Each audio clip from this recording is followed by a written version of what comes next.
PM Narendra Modi आज corona पर सभी राज्यों के मुख्यमंत्रियों के साथ बैठक करेंगे। वीडियो कॉन्फ्रेंसिंग से होने वाली ये बैठक 2 हिस्सों में होगी। पहले 10:30 बजे से 12 बजे तक पीएम मोदी कोरोना का ज्यादा कहर झेल रहे 8 राज्यों के मुख्यमंत्रियों के साथ बैठक करेंगे। इनमें दिल्ली, केरल, पश्चिम बंगाल, हरियाणा, राजस्थान, गुजरात, महाराष्ट्र और छत्तीसगढ़ शामिल है। इसके बाद देश के बाकी राज्यों के मुख्यमंत्री बैठक में जुड़ेंगे। सूत्रों के मुताबिक पहली बैठक में राज्यों में कोरोना के बढ़ते मामलों को काबू करने पर चर्चा होगी, जबकि दूसरी बैठक में कोरोना की वैक्सीन आने के बाद उसे सही तरीके से बांटने पर चर्चा होगी। देश में अभी 5 वैक्सीन पर काम चल रहा है और उम्मीद है कि अगले साल के शुरुआती हिस्से में ये आ सकती है। जम्मू कश्मीर के कई इलाकों में हुई भारी बर्फबारी से पूरे उत्तर भारत के तापमान में गिरावट आ गई। पिछले हफ्ते भी वहां के कुछ इलाकों में हल्की बर्फबारी हुई थी, लेकिन इस बार कश्मीर के शोपियां में बहुत ज्यादा बर्फ गिरी, जहां मकानों से लेकर सड़कों तक सब कुछ बर्फ से ढक गया। शोपियां के कई इलाकों में तो सड़कों पर 1 फुट तक मोटी बर्फ की चादर जम गई। बर्फबारी के बीच ही कई लोग अपने रोजमर्रा के काम के लिए सड़कों से गुजरते हुए नजर आए। वहां से सामने आई एक तस्वीर में कुछ गाड़ियों की छतों पर भी 1 फुट मोटी बर्फ की परत जमी नजर आई। शोपियां में रहने वाले लोगों ने बताया कि उनके यहाँ लंबे वक्त से पानी की समस्या चल रही थी, जो इस बर्फबारी से दूर हो सकती है। मुश्किलात भी हो रहे हैं, लेकिन ज्यादा जो इसके हैं मेरिट्स है, ज्यादा फ्रूटफुल है। शोपियां के अलावा श्रीनगर लेह हाईवे पर भी बहुत ज्यादा बर्फ गिरी और हाईवे को कुछ देर के लिए बंद करना पड़ा। इसके अलावा राजौरी में रात के वक्त से ही बर्फ गिरनी शुरू हो गई थी और सुबह के वक्त वहां दूर दूर तक सब कुछ सफेद नजर आया। जम्मू कश्मीर में सीमा पर सुरंग मिलने के एक दिन बाद ही बीएसएफ को एक और बड़ी कामयाबी मिली है। बीएसएफ ने पाकिस्तान की तरफ से घुसपैठ की कोशिश कर रहे एक घुसपैठिए को मार गिराया। बताया गया कि यह घुसपैठिया सांबा सेक्टर के चक फकीरा में घुसपैठ की कोशिश कर रहा था, जिसे पाकिस्तान की तरफ से फायरिंग करके मदद दी जा रही थी, लेकिन बीएसएफ ने घुसपैठिए को मार गिराया। दिल्ली में बिना मास्क के बाहर निकलने वाले लोगों पर पुलिस और प्रशासन ने कार्रवाई और तेज कर दी। कुछ दिन पहले ही दिल्ली सरकार ने मास्क न पहनने वाले लोगों पर लगने वाला जुर्माना भी बढ़ा दिया था, लेकिन उसके बाद भी दिल्ली की सड़कों पर कई लोग बिना मास्क के घूमते नजर आए। ऐसे लोगों का चालान काटने और उन्हें जागरूक करने के लिए दिल्ली के कई इलाकों में पुलिस के जवान मुस्तैद रहे। जिस गाड़ी में भी कोई बिना मास्क के बैठा नजर आया, पुलिस ने तुरंत उसे रोककर 2000 रुपए का चालान काट दिया। अपना मास्क नहीं लगाया है, ठीक है, नहीं लगाना चाहिए भाई, अपनी सेफ्टी है। पुलिस के कुछ जवानों की नजर खासतौर पर डीटीसी की बसों पर रही, जिनमें रोजाना कई लोग सफर करते हैं। बसों के अंदर जाकर पुलिस वालों ने लोगों के मास्क पर नजर डाली और उन्हें जागरूक करने की कोशिश की। मास्क बहुत जरूरी है, 2 गज दूरी, मास्क है जरूरी। पिछले कुछ दिनों में दिल्ली में कोरोना मरीजों की तादाद बहुत तेजी से बढ़ी है, जिसके बाद पुलिस और प्रशासन ने नियमों को तोड़ने वालों पर सख्ती तेज कर दी। अगर मास्क किसी के पास नहीं होता है तो उसे बस में दाखिल होने नहीं दिया जाता। दिल्ली में मास्क न पहनने वालों का चालान काटने के लिए पुलिस के साथ सिविल डिफेंस के कई कर्मचारी भी सड़कों पर मौजूद रहे। जम्मू कश्मीर के बांदीपुरा में 4 मकानों में आग लग गई। आग इतनी तेजी से लगी कि देखते ही देखते उसने एक एक कर 4 मकानों को अपनी चपेट में लिया। एक मकान से आग की भीषण लपटें बाहर की तरफ आती दिखी। वहां लोगों ने आग बुझाने की कोशिश की, लेकिन कामयाबी नहीं मिल पाई और मकानों में लगी भीषण आग ने उन्हें पूरी तरीके से जला दिया। तो एक साथ 4 मकानों में आग लगी। एक मकान से आग की लपटें उठने लगी और ये देखते ही देखते 4 मकानों तक फैल गई। काफी भीषण ये आग थी, जो कि तस्वीरों को देख करके समझ में आ रहा है। और आग लगने के बाद चारों तरफ हड़कंप मच गया। भीषण आग से 4 मकान जलकर राख हो गए और इस आग की वजह से काफी नुकसान भी हुआ है।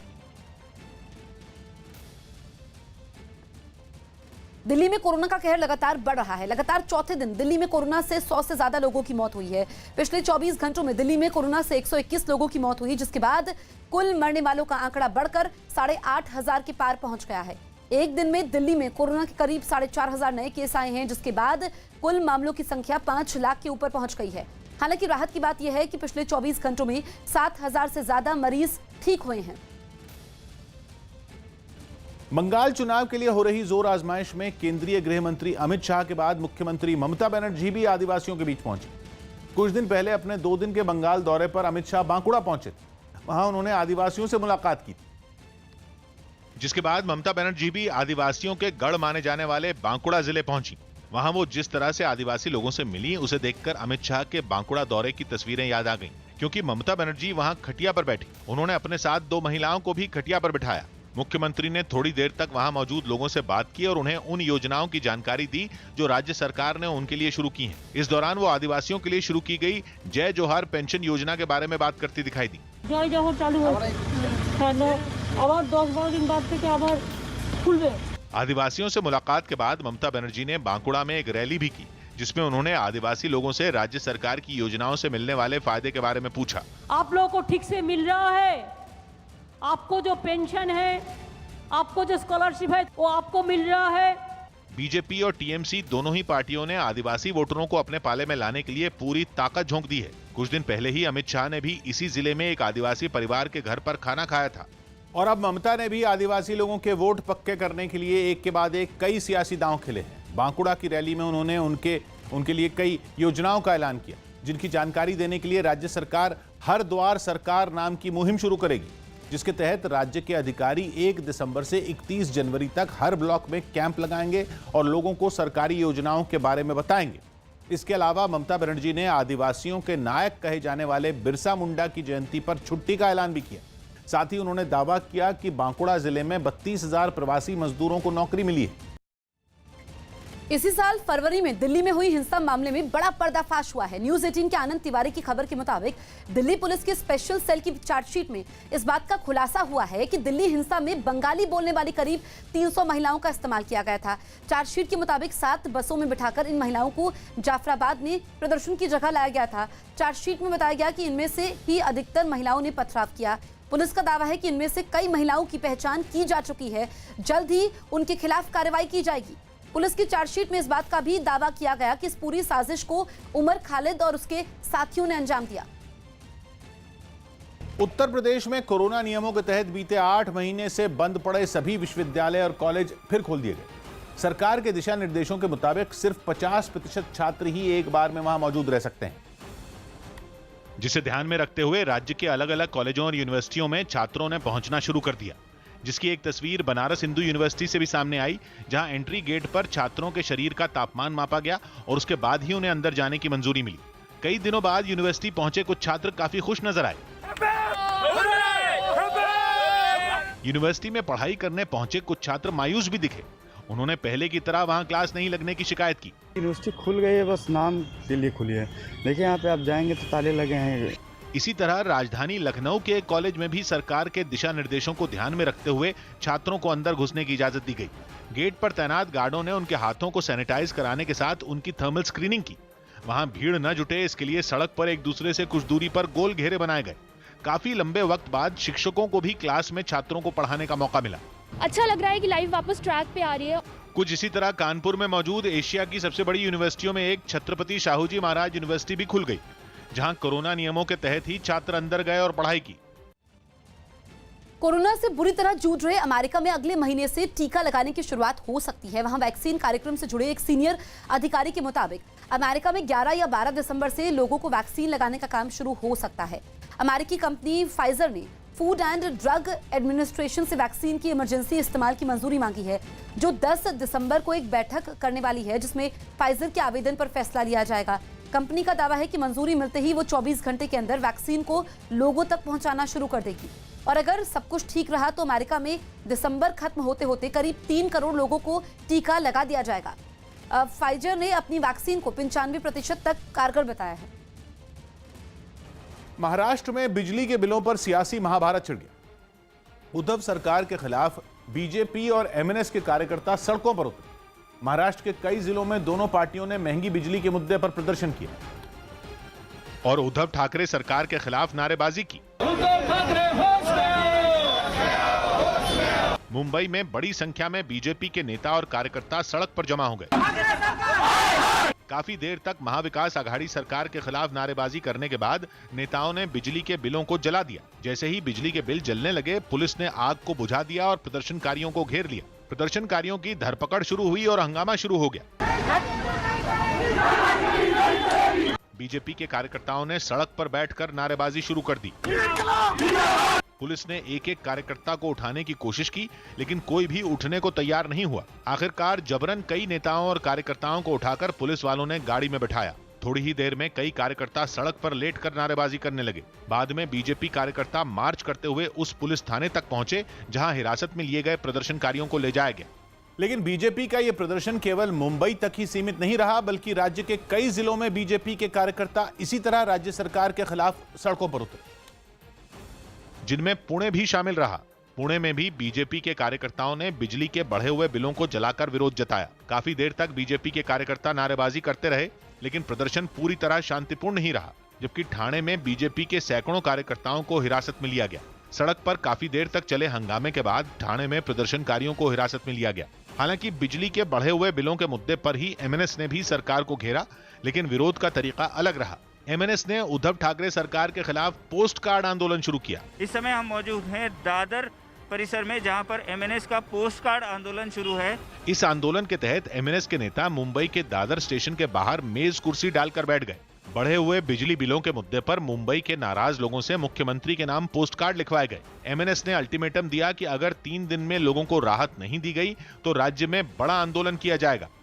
उद्धव सरकार के खिलाफ बिजली के बढ़े हुए बिलों का मुद्दा लॉकडाउन से जुड़ा है। लॉकडाउन के दौरान बिजली बिलों में गड़बड़ी होने की कई लोगों ने शिकायतें की और ये गड़बड़ी इसलिए हुई क्योंकि बिजली के बिल मीटर की रीडिंग के आधार पर नहीं दिए गए। लॉकडाउन के महीनों में बिजली विभाग ने पिछले साल की औसत खपत को पैमाना मानकर लोगों को 3 महीने तक बिजली के बिल भेज दिए। इसलिए सबसे ज्यादा तकलीफ उन लोगों को हुई जिनका काम धंधा लॉकडाउन में बंद हो गया, लेकिन बिजली का बिल कम नहीं हुआ। पहले महाराष्ट्र सरकार ने लोगों को यह भरोसा भी दिया था कि बिलों से जुड़ी गड़बड़ियां दूर कर दी जाएंगी और दिवाली पर उन्हें यह तोहफा मिल सकता है, लेकिन बाद में सरकार ने साफ कर दिया कि बिजली कंपनियां घाटे में हैं, इसलिए लोगों को बिलों का पूरा भुगतान करना ही होगा। प्रधानमंत्री ने दिल्ली में सांसदों के लिए बनाए गए फ्लैटों का उद्घाटन किया। प्रधानमंत्री मोदी ने दिल्ली में सांसदों के लिए 3 टावर में बनाए गए 76 फ्लैटों का उद्घाटन किया। 27 महीनों में तैयार हुए इन फ्लैटों को बनाने में 213 करोड़ रुपए खर्च हुए। हमारे सांसदों का एक लंबा इंतजार अब खत्म हो रहा है। हिमाचल प्रदेश के शिमला में एक गाड़ी खाई में गिर गई, जिससे 2 लोगों की मौत हो गई जबकि 7 घायल हो गए। दिल्ली में इस सीजन का सबसे कम तापमान 6.3 डिग्री सेल्सियस रिकॉर्ड किया गया। यही नहीं, ये पिछले 17 साल में नवंबर महीने में सबसे कम तापमान है। इससे पहले नवंबर 2003 में ये 6.3 डिग्री सेल्सियस रहा था। जो आगे आने वाली आपके पास महीने हैं उसमें भी टेम्परेचर हमारे पास लगभग 1 से 2 डिग्री कम हो सकता है। विनोद कांबली ने 2021 में होने वाले आईपीएल में किसी भी टीम का बल्लेबाजी सलाहकार बनने की इच्छा जताई।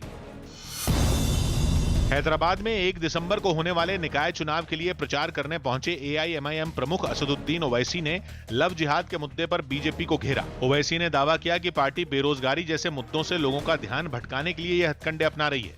बिहार का असेंबली इलेक्शन हो रहा था तो वहां पर शुरू कर दिए लव जिहाद के ऊपर हम कानून बनाएंगे। वहां पर भी मैंने कहा अब यहां इलेक्शन आया नहीं, लव जिहाद पे कानून बनाएंगे। ओवैसी के इस बयान के बाद बीजेपी नेता गिरिराज सिंह ने पलटवार करने में देर नहीं की और ओवैसी पर देश को तोड़ने की कोशिश करने का आरोप लगा दिया। जी रणनीति के तहत हो रहा है, जिसमें ओवैसी जैसे लोगों की सोच है भारत को खंडित करने का। आज शाम 4:30 बजे योगी सरकार की कैबिनेट बैठक में लव जिहाद पर कानून पारित हो सकता है। यूपी में पहले ही गृह विभाग और न्याय विभाग से लव जिहाद पर कानून को हरी झंडी मिल चुकी है। आज शाम होने वाली यूपी सरकार की कैबिनेट बैठक में इस कानून को पेश करके पारित किया जा सकता है। दक्षिण अमेरिकी देश कोलंबिया में सरकार विरोधी प्रदर्शन की पहली बरसी पर हिंसा भड़क उठी। भ्रष्टाचार और बेरोजगारी जैसे मुद्दों पर हुए इन प्रदर्शनों में कई लोग मारे गए थे, जिन्हें याद करने पहुंचे लोगों की पुलिस से जोरदार झड़प हो गई। ये लोग सरकार विरोधी प्रदर्शनों की पहली बरसी मनाने सड़कों पर उतरे थे, लेकिन वहां तैनात पुलिस ने उन्हें आगे बढ़ने से रोक दिया। भीड़ को खदेड़ने के लिए आंसू गैस के गोले दागे गए।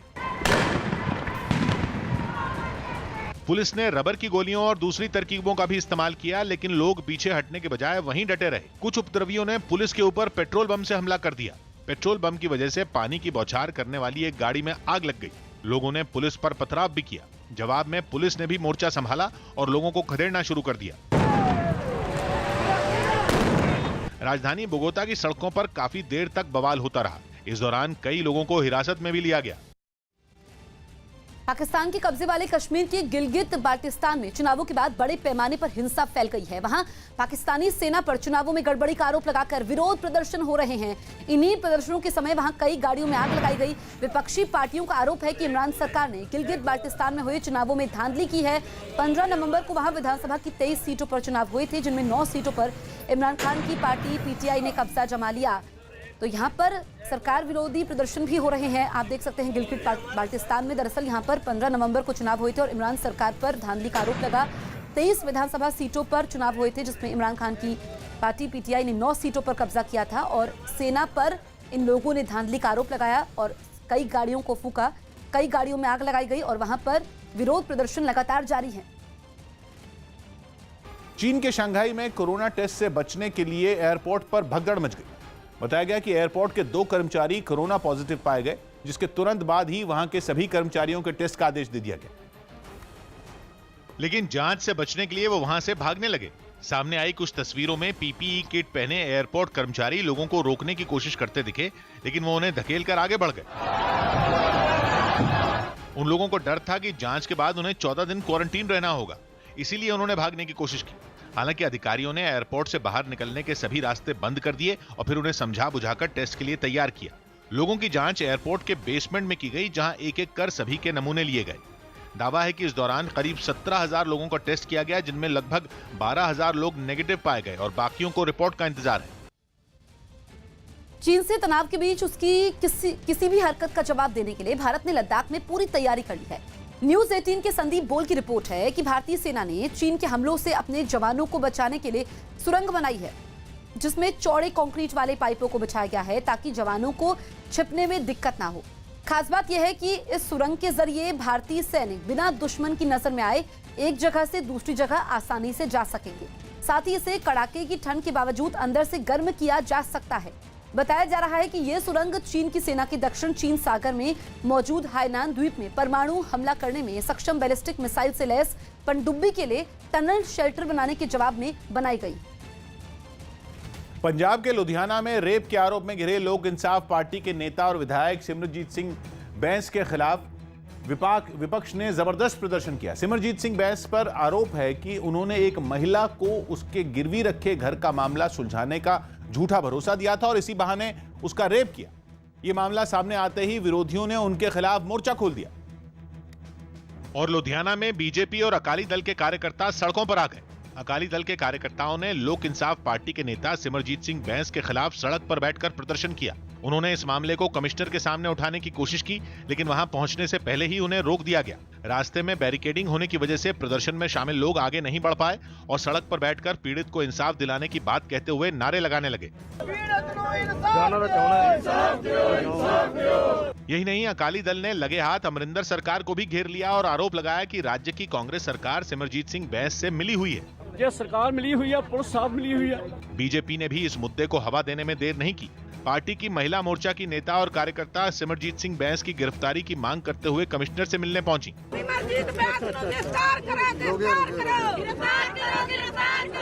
इन लोगों की संख्या ज्यादा होने की वजह से पुलिस ने उन्हें रोक दिया, जिसके बाद बीजेपी की महिला मोर्चा की नेताओं ने थोड़ी देर तक उनसे बहस की, जिसके बाद उनमें कुछ को कमिश्नर से मिलने के लिए अंदर जाने दिया गया।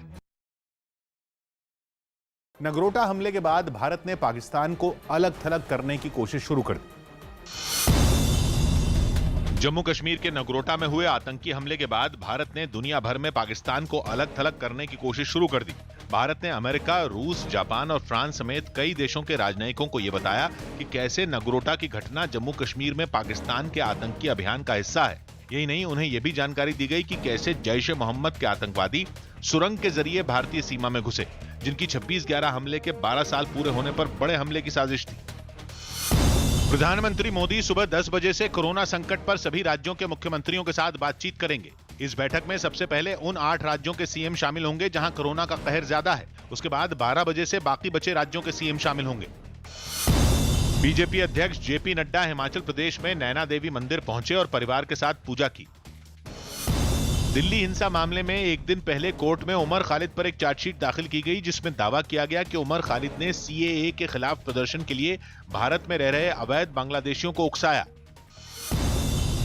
बंगाल के बांकुड़ा जिले में रैली के दौरान ममता बनर्जी ने गृह मंत्री अमित शाह पर हमला बोला। कुछ दिन पहले अमित शाह ने वहां के एक आदिवासी परिवार के घर पर खाना खाया था, जिसका जिक्र करते हुए ममता बनर्जी ने दावा किया कि अमित शाह ने जो खाना खाया था वो बाहर से आया था और उसे आदिवासी परिवार के लोगों ने नहीं बनाया था। दिखाने के लिए आए थे और खाना बाहर से बना के कोई दलित का घर में जाके उसको कुछ करने नहीं दिया। जिसके बाद बीजेपी ने बिना देर किए ममता के दावे को सिरे से खारिज कर दिया। वो प्रिपरेशन उसी घर में हुआ, कोई 5 स्टार होटल से अमित जी का भोजन नहीं आया।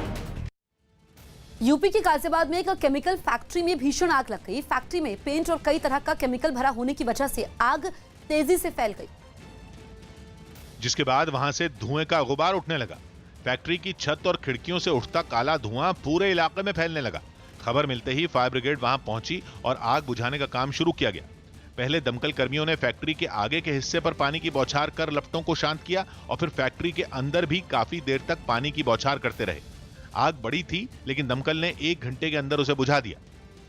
अमेरिका के कोलोराडो में एक 70 साल पुरानी कंपनी का बर्गर खाने के लिए 4 किलोमीटर की लंबी लाइन लग गई। वहां की एक मशहूर फूड चेन ने कोलोराडो राज्य के 2 शहरों में अपने आउटलेट शुरू किए, जिनके खुलते ही उनमें लोगों की भीड़ उमड़ पड़ी और ऑरोरा शहर में तो बर्गर के लिए मारपीट तक होने लगी। इस हंगामे की कुछ तस्वीरें सामने आईं, जिनमें लोग एक दूसरे को लात घूंसे मारते दिखे। अमेरिका की मशहूर food chain in and out ने ऑरोरा और कोलोराडो स्प्रिंग्स शहर में अपने आउटलेट खोले। बताया गया कि इन दोनों आउटलेट में पहुंचे लोगों को बर्गर के लिए 10 से 12 घंटे तक का इंतजार भी करना पड़ा। कोरोना की वजह से वहां ड्राइव इन के तहत ही लोगों को खाना परोसा गया और यही वजह रही कि आउटलेट के आसपास दूर दूर तक गाड़ियों की लंबी कतारें नजर आईं। मुंबई के पास थाने में एमएनएस के एक नेता की गोली मारकर हत्या कर दी गई। हत्या का वीडियो सीसीटीवी में रिकॉर्ड हो गया, जिसमें नीली शर्ट पहने जमील शेख नाम के एक एमएनएस नेता बाइक से जाते दिखे। उनके ठीक पीछे ही एक दूसरी बाइक पर 2 लोग आते हुए नजर आए। जमील शेख के पास आते ही दूसरी बाइक पर पीछे बैठे शख्स ने उनके सिर के ठीक पीछे गोली मार दी। गोली लगते ही जमील सड़क पर गिर गए और बाद में उनकी मौत हो गई। फिलहाल हत्या की वजह का पता नहीं चल पाया है। पुलिस सीसीटीवी फुटेज की मदद से आरोपियों की जल्द गिरफ्तारी का दावा कर रही है।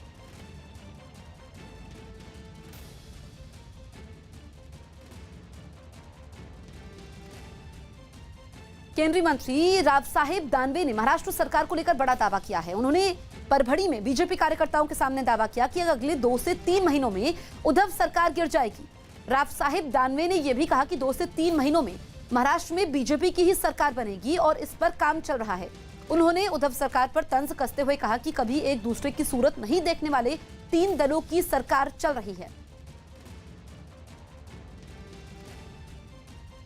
कोरोना से बचाव के लिए ब्रिटेन की ऑक्सफोर्ड यूनिवर्सिटी की वैक्सीन भारत को जल्द मिल सकती है। न्यूज़ 18 के रवि सिंह की रिपोर्ट है कि ऑक्सफोर्ड यूनिवर्सिटी की वैक्सीन की पहली खेप जनवरी या फरवरी में भारत आ सकती है और भारत सरकार उसके इस्तेमाल की आपातकालीन मंजूरी दे सकती है। इमरजेंसी मंजूरी का मतलब है कि ट्रायल के बीच में ही शुरुआती नतीजों के आधार पर वैक्सीन के इस्तेमाल की इजाजत देना। ट्रायल के दौरान ऑक्सफोर्ड यूनिवर्सिटी की वैक्सीन की 1 डोज को 70% तक असरदार बताया गया, जबकि इसकी 2 डोज लेने पर वैक्सीन के 90% तक कारगर होने का दावा किया गया। फिलहाल पुणे के सीरम इंस्टीट्यूट ऑफ इंडिया ने भी इस वैक्सीन का ट्रायल चल रहा है। वहां पर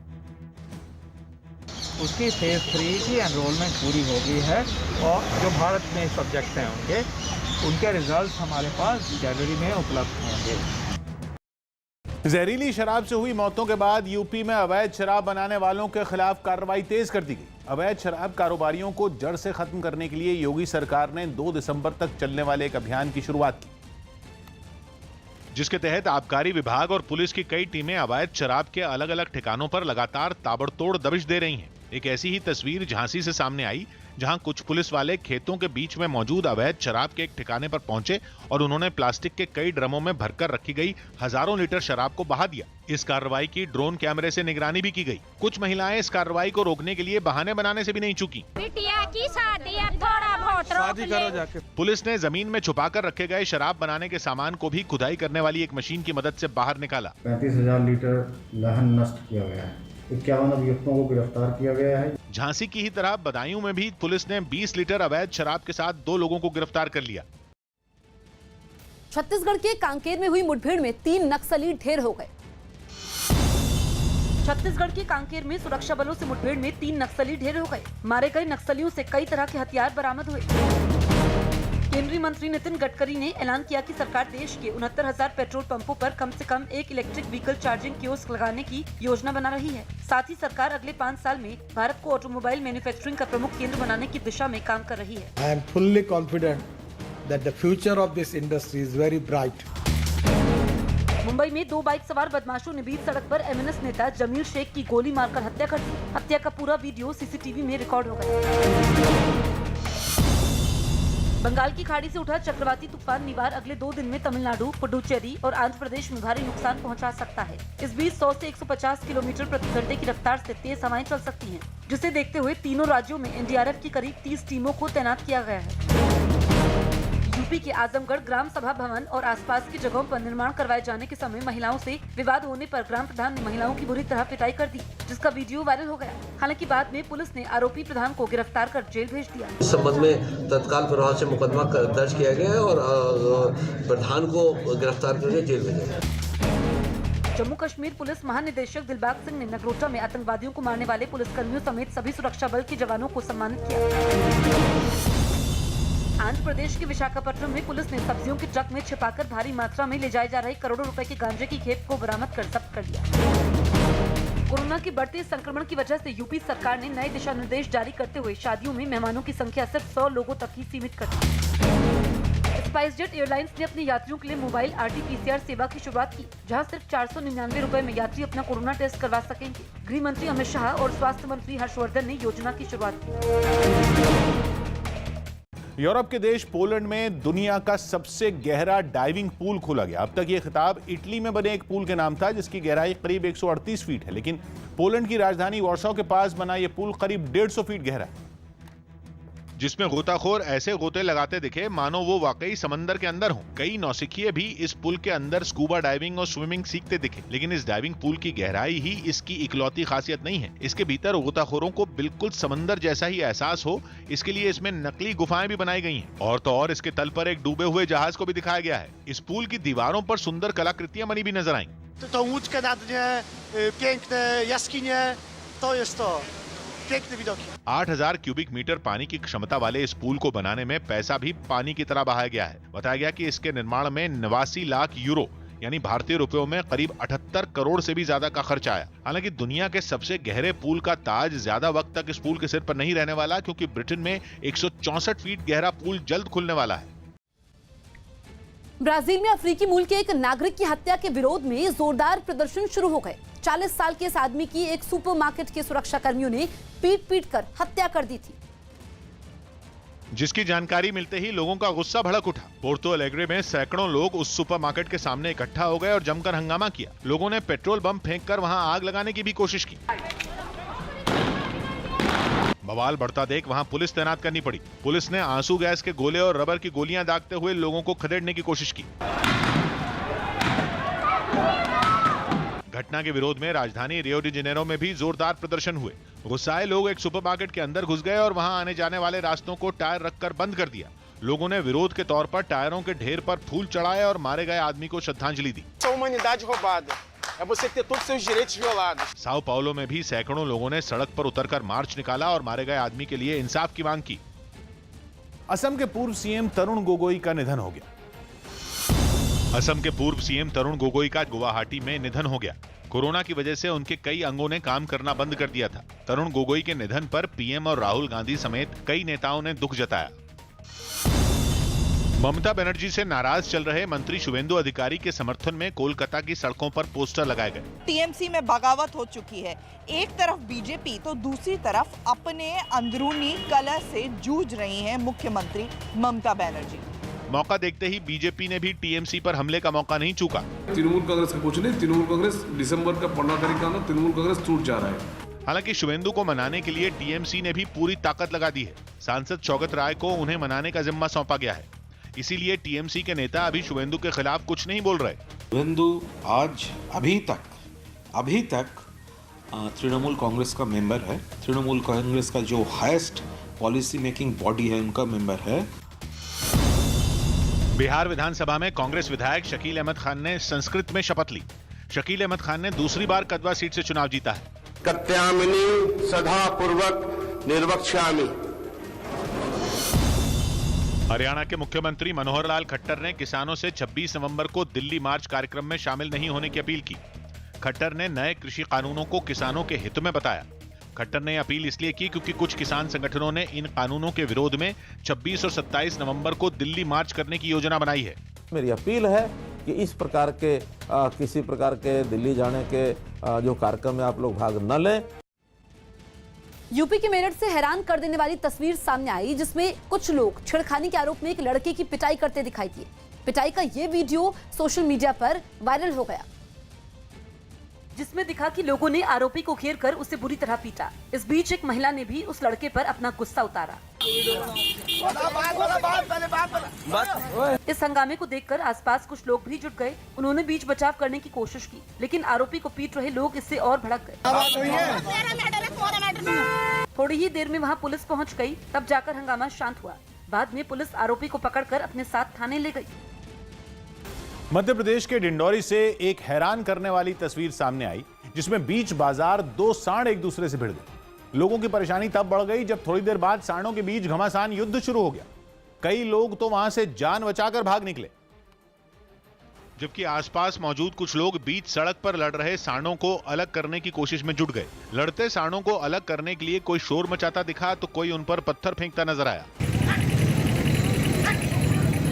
थोड़ी देर बाद एक आदमी लाठी लेकर उन्हें मारने लगा, लेकिन इसके बाद भी दोनों ने लड़ना बंद नहीं किया। बीच सड़क पर सांडों को लड़ता देख कई लोगों ने वहां से निकलने में ही अपनी भलाई समझी, लेकिन लोगों के हाथ पांव तब फूल गए जब दोनों सांड लड़ते लड़ते एक दुकान में घुस गए। इसके बाद तो जैसे वहां हड़कंप मच गया। इस बीच एक आदमी ने लड़ रहे सांडों पर पानी फेंक दिया, जिससे दोनों थोड़ी देर के लिए अलग तो हुए, लेकिन अगले ही पल वो फिर भिड़ गए। सांडों की लड़ाई से दुकान के बाहर खड़ी एक साइकिल भी गिर गई। बाद में वहां मौजूद कुछ और लोगों ने भी उन्हें अलग करने की कोशिश की, लेकिन तमाम कोशिश के बाद भी सांडों की लड़ाई खत्म नहीं हुई। कोरोना की दूसरी लहर शुरू होने की आहट ने महाराष्ट्र सरकार की मुश्किलें बढ़ा दी हैं। इसकी रोकथाम के लिए उद्धव सरकार ने बड़ा फैसला किया है, जिसके मुताबिक अब दिल्ली, राजस्थान, गोवा और गुजरात से महाराष्ट्र जाने वालों के लिए कोविड-19 नेगेटिव रिपोर्ट लाना अनिवार्य कर दिया गया है। यात्रियों को सफर करने से 72 घंटे पहले इसके लिए कोविड-19 टेस्ट करवाना होगा। बिना कोविड-19 नेगेटिव रिपोर्ट के इन राज्यों से महाराष्ट्र पहुंचने वालों को राज्य में एंट्री नहीं दी जाएगी। दिल्ली, एनसीआर, गोवा, गुजरात और राजस्थान से आने वाले यात्रियों को आरटी-पीसीआर की नेगेटिव रिपोर्ट लेकर आना होगा। रिपोर्ट बोर्डिंग एयरपोर्ट पर चेक होगी। रिपोर्ट का सैंपल पिछले 72 घंटों में लिया होना चाहिए। इसके लिए सभी एयरपोर्ट पर कोविड टेस्टिंग की व्यवस्था होगी और यात्रियों को टेस्ट के लिए पैसे देने होंगे। महाराष्ट्र के पुणे के ग्रामीण इलाकों में 9वीं से 12वीं तक के स्कूल शर्तों के साथ दोबारा खोल दिए गए। सोशल डिस्टेंसिंग की वजह से इन स्कूलों में एक दिन छात्राएं आएंगी, जबकि अगले दिन छात्रों की पढ़ाई होगी। हालांकि पुणे शहर में सभी स्कूल 13 दिसंबर तक बंद रहेंगे, लेकिन ग्रामीण इलाकों के स्कूल खोल दिए गए, जिसके बाद कोरोना के खतरे के बीच सभी छात्राएं मुंह पर मास्क लगाकर ही पहुंची। स्कूल में घुसने से पहले तो उनके हाथ सैनिटाइजर से साफ कराए ही गए। स्कूल में दाखिल होने के बाद भी लाइन में खड़ा कर उनके हाथ दोबारा सैनिटाइज कराए गए, ताकि संक्रमण के खतरे को कम किया जा सके। इसके बाद उनका तापमान मापने के साथ साथ उनका ऑक्सीजन लेवल भी चेक किया गया। इतना ही नहीं, क्लास में सभी छात्राओं को थोड़ी दूरी पर बिठाया गया, ताकि उनके बीच सोशल डिस्टेंसिंग बनी रहे। महीनों बाद स्कूल पहुंचने पर छात्राओं ने भी खुशी जताई। बहुत सेफ फील कर रही हूँ, बिल्कुल सेफ लग रहा है। कोरोना की वजह से लगभग 8 महीने से पुणे में स्कूल बंद थे। ऑनलाइन पढ़ाई में होने वाली दिक्कत के बाद स्कूल खोलने का ये फैसला लिया गया। उतना समझ में नहीं आता ऑनलाइन पे। कोरोना की वजह से स्कूल प्रशासन ने एक दिन में 50% छात्रों को ही बुलाने का फैसला लिया है। इसलिए एक दिन लड़कियां स्कूल आएंगी तो अगले दिन लड़के स्कूल आएंगे। कोरोना से बिगड़ते हालात पर सुप्रीम कोर्ट ने 3 राज्यों दिल्ली, महाराष्ट्र और गुजरात से जवाब मांगा। न्यूज़ 18 के विक्रांत यादव की रिपोर्ट है कि सुप्रीम कोर्ट ने कोरोना से बिगड़ते हालात पर दिल्ली, महाराष्ट्र और गुजरात से 3 दिन में विस्तार से जानकारी मांगी, क्योंकि इन तीनों राज्यों में हालात बद से बदतर होते जा रहे हैं। अदालत के मुताबिक इसकी एक बड़ी वजह लापरवाही है। यही वजह रही कि अदालत ने अस्पतालों के हालात और मरीजों को मिलने वाली सुविधाओं समेत दूसरी व्यवस्थाओं की स्टेटस रिपोर्ट मांगी। इस मामले में अगली सुनवाई 27 नवंबर को होगी, जिसमें तीनों राज्यों की सरकारें कोरोना के खिलाफ लड़ाई में अपनी तैयारियों का ब्यौरा पेश करेंगी। दिल्ली में कोरोना का आरटी-पीसीआर टेस्ट करने वाली लैब लोगों के घरों तक पहुंचेगी। गृह मंत्री अमित शाह ने इस तरह के टेस्ट करने वाली आरटी-पीसीआर मोबाइल टेस्टिंग वैन का उद्घाटन किया, जिसके जरिए दिल्ली में कोरोना टेस्ट की गिनती बढ़ाने में मदद मिलेगी। देश में मेडिकल साइंस से जुड़ी रिसर्च को मान्यता देने वाली संस्था आईसीएमआर के साथ एम्स और एक निजी कंपनी ने मिलकर यह मोबाइल वैन तैयार की है। वैन में एक कंटेनर लगाया गया, जिसमें लेबोरेटरी की हर मशीन और हर उपकरण मौजूद है। गृह मंत्री अमित शाह ने खुद कंटेनर में जाकर टेस्टिंग की मशीनें देखी। शुरुआत में इस तरह की 10 मोबाइल टेस्टिंग वैन दिल्ली के अलग अलग हिस्सों में तैनात की जाएंगी। कोरोना के टेस्ट के लिए एंटीजन टेस्ट और रैपिड टेस्ट भी उपलब्ध है, लेकिन आरटी-पीसीआर को कोरोना का सबसे सटीक टेस्ट माना जाता है। जो अब तक केवल उन्हीं लैब में किया जाता है जिन्हें सरकार ने टेस्टिंग की मंजूरी दी हो। दिल्ली में RT-PCR टेस्ट की कीमत 2000 रुपए है, जबकि मोबाइल टेस्टिंग वैन में ये मुफ्त में किया जाएगा, यानी जांच के लिए कोई पैसा नहीं देना होगा। लेकिन जो लोग दिल्ली में रह रहे हैं सिर्फ वही इस टेस्टिंग वैन से मुफ्त में RT-PCR टेस्ट करवा सकेंगे। आमतौर पर लैब में हुए इस टेस्ट की रिपोर्ट आने में कम से कम 24 घंटे का वक्त लगता है, लेकिन मोबाइल टेस्टिंग वैन से 6 घंटे में रिपोर्ट मिलने का दावा किया गया है। इसी तरह की एक वैन से दिन में 3000 टेस्ट किए जा सकते हैं, इसलिए 10 मोबाइल वैन से दिल्ली में रोजाना 30,000 टेस्ट ज्यादा हो पाएंगे। इस तरह की मोबाइल वैन के साथ कुछ गाड़ियां भी तैनात रहेंगी ताकि टेस्ट के लिए मरीजों को जल्द से जल्द टेस्टिंग वैन तक पहुंचाया जा सके। माना यह जा रहा है कि अगर मोबाइल टेस्टिंग वैन कामयाब हुई तो देश के बाकी राज्यों में भी इस तरह की वैन के जरिए टेस्टिंग शुरू की जाएगी। रूस के व्लादिवोस्तोक में बर्फीले तूफान से लोगों की मुसीबत बढ़ गई। भारी बर्फबारी की वजह से वहां के कई इलाकों की बिजली गुल हो गई, जिसकी वजह से करीब 1.5 लाख लोग अंधेरे में रहने को मजबूर हो गए। इसके अलावा यह बर्फीला तूफान व्लादिवोस्तोक के लोगों के लिए जानलेवा भी साबित होने लगा। वहां से आई एक डरा देने वाली तस्वीर में एक इमारत की छत का हिस्सा टूटकर नीचे खड़ी एक कार पर गिरता दिखाई दिया, जिसके बाद कार चकनाचूर हो गई। लेकिन गनीमत यह रही कि इस हादसे में कार को साफ कर रहे आदमी की जान बाल बाल बच गई।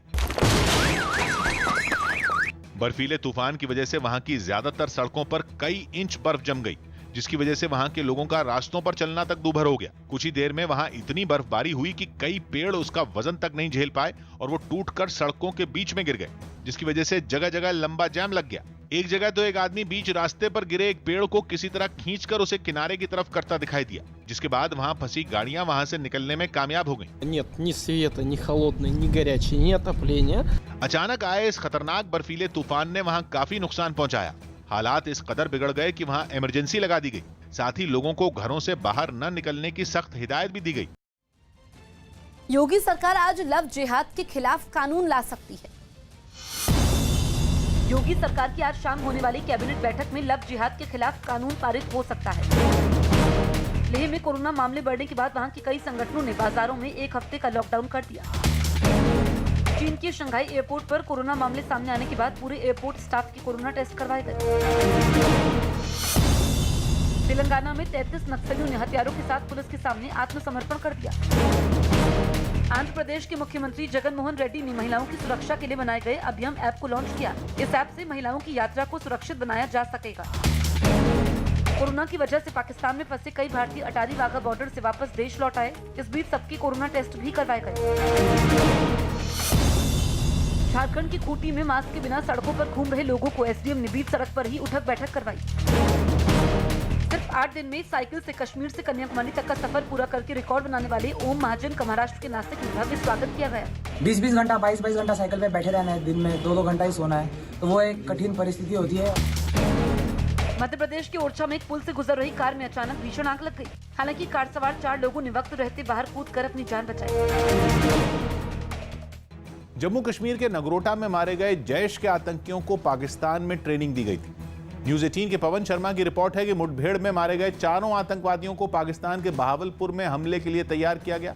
इस बात का पता एक आतंकवादी के पास से बरामद हुई डायरी से चला, जिसके मुताबिक 4 आतंकियों को जैश ए मोहम्मद के कैंप में 6 महीने की ट्रेनिंग मिली थी। ये ट्रेनिंग पाकिस्तानी सेना के अधिकारियों की देखरेख में हुई थी। डीएसपी दविंदर सिंह मामले में महबूबा मुफ्ती के पूर्व राजनीतिक सलाहकार वाहिद रहमान पारा से एनआईए ने पूछताछ की। न्यूज़ 18 के नीतीश कुमार की खबर के मुताबिक रहमान पारा से करीब 7 घंटे तक पूछताछ की गई। वाहिद रहमान पारा गुपकार गठबंधन का मेंबर भी है। वाहिद पर आतंकवादियों से रिश्ते रखने का आरोप है। वाहिद पर दविंदर सिंह और हिजब कमांडर नवीद बाबू के साथ गिरफ्तार किए गए उनके मददगार इरफान मीर से रिश्ते रखने का आरोप है। थाईलैंड की राजधानी बैंकॉक में जारी सरकार विरोधी प्रदर्शनों में छात्रों ने सबका ध्यान खींचने के लिए एक अनोखा तरीका अपनाया। सरकार और राजशाही की तुलना डायनासोर से करने के लिए कुछ प्रदर्शनकारी उनकी तरह बनकर रैली में पहुंच गए और बीच सड़क पर डायनासोर की वेशभूषा में नाचते नजर आए। थोड़ी देर बाद तो डायनासोर बने ये प्रदर्शनकारी स्टेज पर चढ़कर नाचते दिखे, लेकिन फिर सड़क पर बैठे प्रदर्शनकारियों ने उन पर हवा से भरी बड़ी बड़ी बॉल फेंकनी शुरू कर दी। इन गेंदों को उल्का पिंड के तौर पर दिखाया गया। विरोध के इस तरीके से प्रदर्शनकारियों ने ये दिखाने की कोशिश की कि थाईलैंड में राजशाही और सरकार डायनासोर की तरह पुराने हो चुके हैं और जैसे माना जाता है कि उल्का पिंडों के पृथ्वी से टकराने पर डायनासोरों की पूरी प्रजाति खत्म हो गई थी, वैसे ही छात्रों का आंदोलन डायनासोर बन चुकी सरकार के लिए उल्का पिंड साबित होगा। छात्रों ने सरकार के खिलाफ तो आवाज उठाई ही, उन्होंने एजुकेशन सिस्टम में भी सुधार की मांग की। मध्य प्रदेश की आगर विधानसभा सीट से कांग्रेस विधायक विपिन वानखेड़े ने थाने में जमकर हंगामा किया। उन्होंने पुलिस पर कांग्रेस के कार्यकर्ता के खिलाफ झूठा केस दर्ज करने का आरोप लगाया और इस मुद्दे पर थाने में जाकर पुलिस वालों से भिड़ गए। उनके साथ पार्टी के कई कार्यकर्ता भी थे जिन्हें पुलिस से उलझते देखा गया। इस बीच कांग्रेस विधायक ने भी पुलिस को खूब खरी खोटी सुनाई। बीजेपी की दलाली कर रहे हो। इस हंगामे के बाद विपिन वानखेड़े को थाने में बैठाया गया और उनसे पूरे मामले की जानकारी ली गई, लेकिन वहां भी पुलिस के साथ उनकी बहस हो गई। आवाज नीचे। कांग्रेस विधायक का थाने में हंगामा करने का ये वीडियो सोशल मीडिया पर भी वायरल हो गया। बंगाल की खाड़ी में बन रहा एक चक्रवात जल्द ही ताकतवर तूफान में बदलने का अनुमान है। मौसम विभाग ने तमिलनाडु और पुदुच्चेरी को इस तूफान के लिए अलर्ट किया है। न्यूज 18 की शारदा की रिपोर्ट है कि इस निवार नाम के तूफान का सबसे ज्यादा असर तमिलनाडु और पुदुच्चेरी के समुद्र से लगने वाले हिस्सों में होगा। इसलिए दोनों राज्यों में एनडीआरएफ की टीमों को पहले से तैनात कर दिया गया और मछुआरों को अभी से समुद्र में न जाने के लिए चेतावनी जारी कर दी गई। अनुमान के मुताबिक 25 नवंबर को तूफान दोनों राज्यों तक पहुंचेगा और तूफान के आने से कुछ घंटे पहले ही तेज बारिश भी शुरू हो जाएगी। पुदुच्चेरी और तमिलनाडु में बारिश के साथ 100 से 120 किलोमीटर प्रति घंटा की रफ्तार से हवाएं चलेंगी। वहीं आंध्र प्रदेश और तेलंगाना में भी निवार तूफान की वजह से 25 नवंबर को तेज बारिश हो सकती है।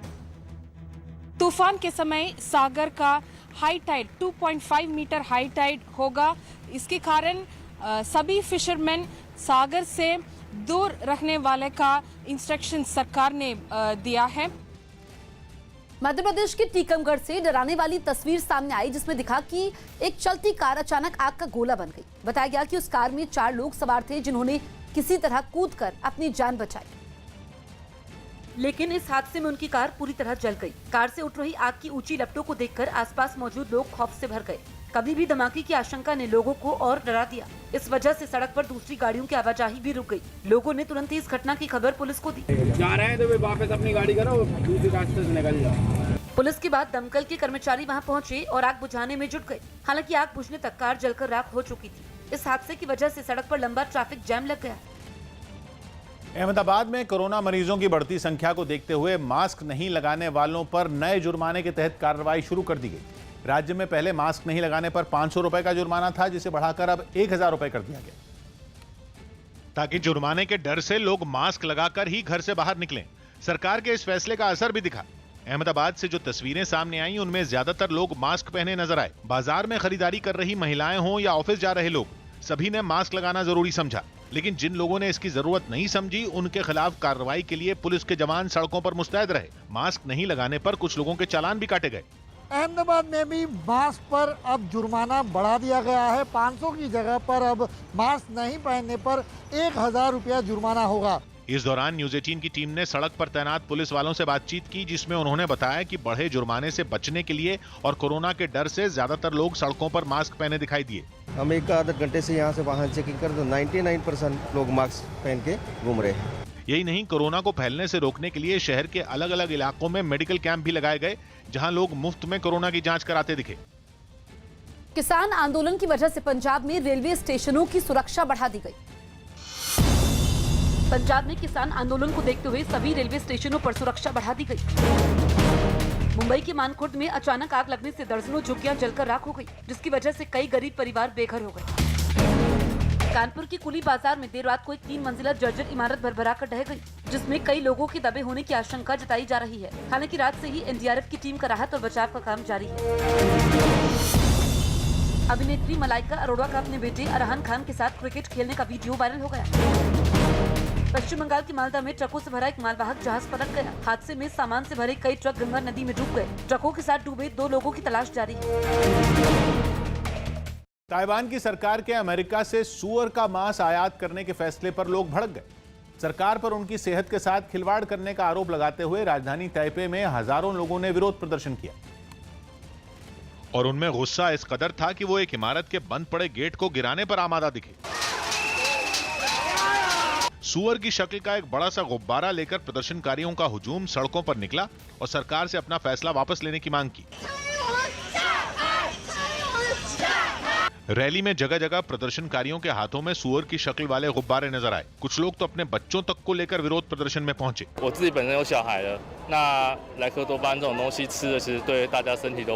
असल में लोगों का गुस्सा सरकार के उस फैसले के खिलाफ है जिसके तहत अमेरिका से सुअर का मांस मंगाने पर लगी रोक हटा ली जाएगी। अब तक ताइवान में अमेरिका के पोर्क पर पाबंदी थी क्योंकि उसमें रेक्टोपमिन नाम का एक केमिकल होता है। खतरनाक होने की वजह से रेक्टोपमिन कई देशों में बैन है। खुद ताइवान में इस केमिकल पर रोक लगी हुई है, लेकिन अब अमेरिका से रिश्ते और बढ़ाने के लिए वहां की सरकार ने रेक्टोपमिन वाले पोर्क को भी मंजूरी देने का फैसला कर लिया।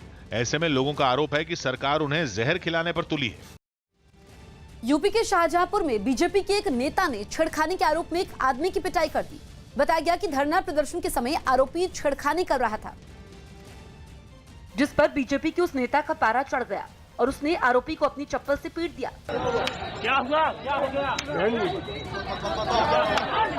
इस बीच कुछ दूसरी महिलाओं ने भी उस पर थप्पड़ बरसाए। हालांकि आरोपी को पुलिस ने पकड़ रखा था, लेकिन इसके बावजूद उसकी पिटाई हुई। बाद में पुलिस ने किसी तरह उन महिलाओं को शांत करवाया और फिर आरोपी को हिरासत में लेकर अपनी गाड़ी में ले जाकर बैठा दिया।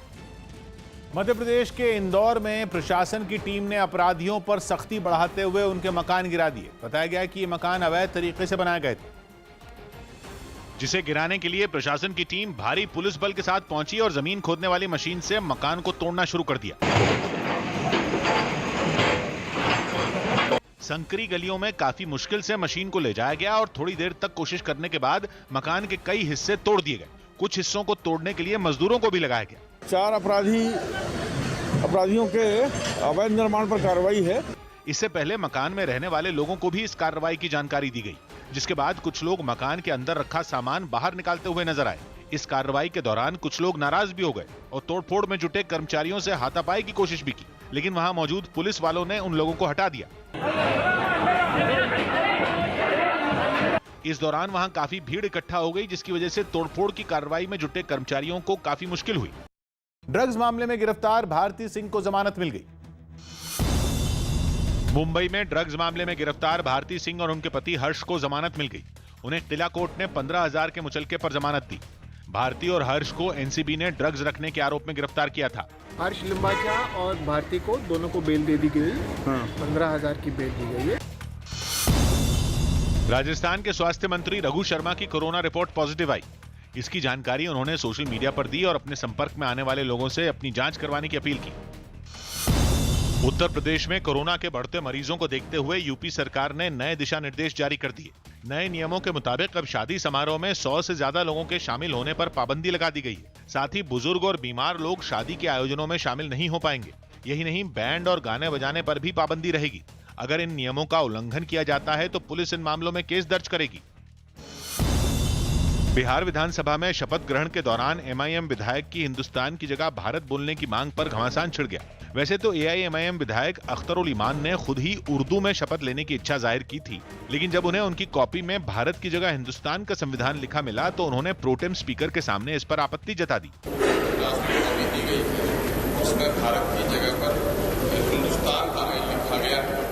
जिसके बाद बीजेपी ने उन पर हमला कर दिया। यही तुष्टीकरण की नीति है, यह अलगाववादी ताकत की भेदभाव पैदा करना। हालांकि विवाद बढ़ा तो एमआईएम विधायक के सुर बदल गए और उन्होंने अपनी बात पर सफाई देनी शुरू कर दी। हिंदुस्तान था तो मैंने आसन से मशवरे के तौर पर, आपत्ति नहीं, आपत्ति में और परामर्श में फर्क महसूस कीजिए।